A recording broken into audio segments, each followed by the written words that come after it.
The first story we're starting the day with is about comments made at the United Nations. India strongly hit back at Pakistan after it raised the Kashmir issue at the United Nations Security Council.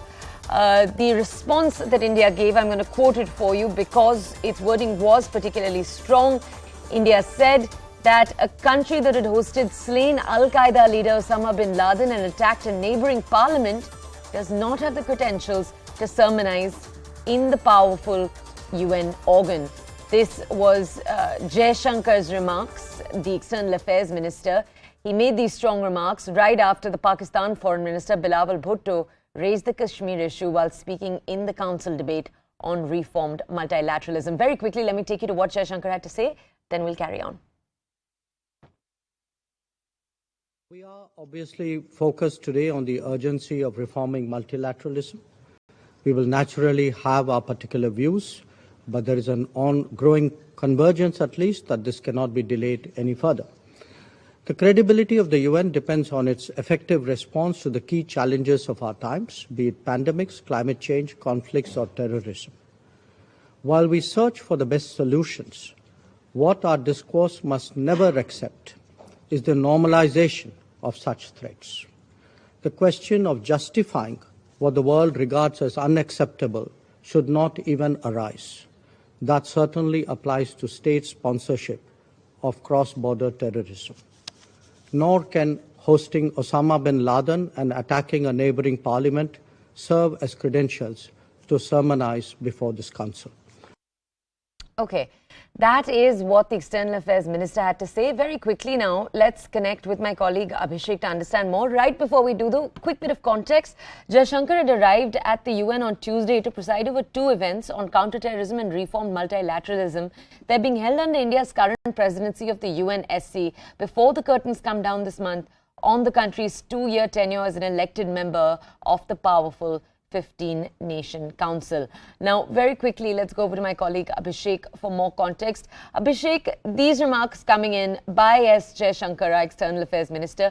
Can you walk us through exactly what Bilawal Bhutto said before that these remarks were a response to?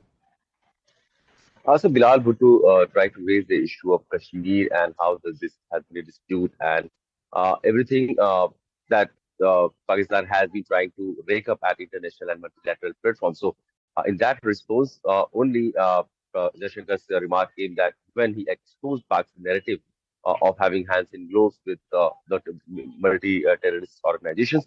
In fact, Jaishankar also said, as you have also mentioned, that a country which has been hosting, which was actually hosting Osama bin Laden and which has been, involved in multiple terror attacks in India, including Parliament in India, cannot be sermonizing other parties on the issue of terrorism and cross-border terrorism. So India has been a victim of cross-border terrorism, and India has been raising this issue at multilateral platforms many times, exposing its intention of being part of collective fight against terrorism. So, in fact, India has always maintained that as long as Pakistan remains a partner in collective fight against terrorism, this whole concept cannot actually happen, because Pak has been one of the key infrastructure provider and shelter provider to many terrorist organizations who have their activities spread across the globe.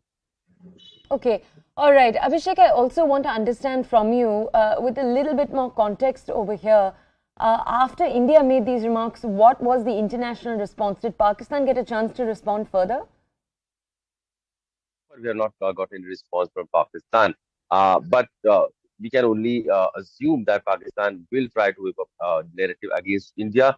So whenever India has raised this issue of cross-border terrorism with Pakistan at the international platform, Pakistan raises the issue of Kashmir, an apparent human rights violation by Indian forces in Kashmir, their prosecution of people and excessive judicial killings so far. So these are the kind of issues Pakistan tries to rake up at international platform.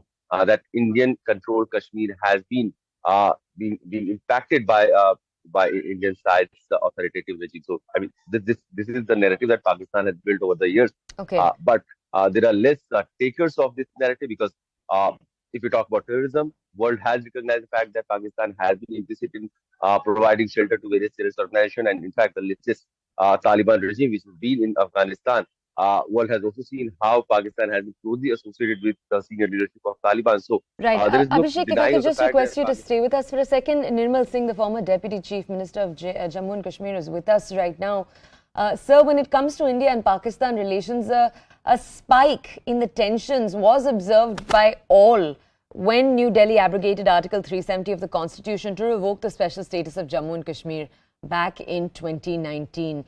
These remarks, strong remarks coming in from our External Affairs Minister, are a reminder of that. So what is your response to them? That's a stand, that's India's stand since Atalji's time, because previously during Congress time, Kashmir was the core issue for the international community. Now terrorism is the core issue. And Shri Jaishankar has very rightly said in the international fora that Pakistan is a terrorist state.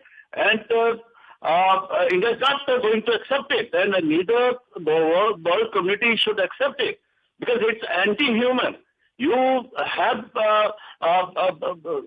relations, good or bad, but you can't use a gun as a state, as a diplomacy, state diplomacy.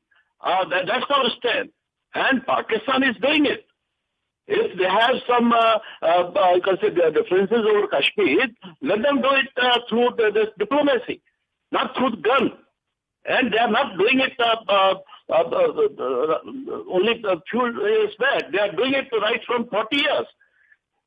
And 42,000 people have been killed in Kashmir. In Kashmir, this figure has come in the parliament. Okay. And Pakistan is responsible for that. Okay, Nirmal Singh, sir, thank you so much for joining us this morning and bringing us your own remarks on this. I want to go very quickly back to Abhishek. Abhishek, are you still with us? yes, very much. All right, Abhishek, if you could give our audiences more context on the topic of the council debate itself, reformed multilateralism. What does that mean? What was the larger context of the conversation? So India has been, raising this issue of reforms in multilateral organization, which have been there for like almost 7 to 8 decades now, and they should reflect the global realities of our current time. Because when these organizations, especially talking about United Nations, it was formed, it was during Second World War, and since then it has been 80 years almost, but there has not been, fundamental changes in the organization and its policy and the way it works. And specifically talking about the United Nations Security Council, where 5 members have this veto system, with India arriving at the world stage as an economic power, as a strategic power, as a country which is nuclear armed and which has a larger defense challenge and concerns. India and other countries which have also grown up in scale in the last several decades, they should also get proper representation at United Nations. This has been the demand of India.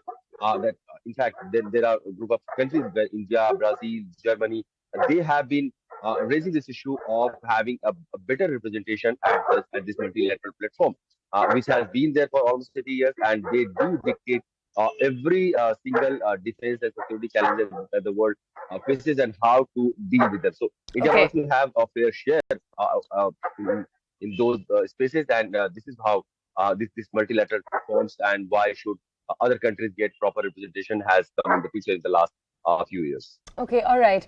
Abhishek, if I could just ask you to stay with us, we're going to come to you for more context on the next story too. Responses coming in right now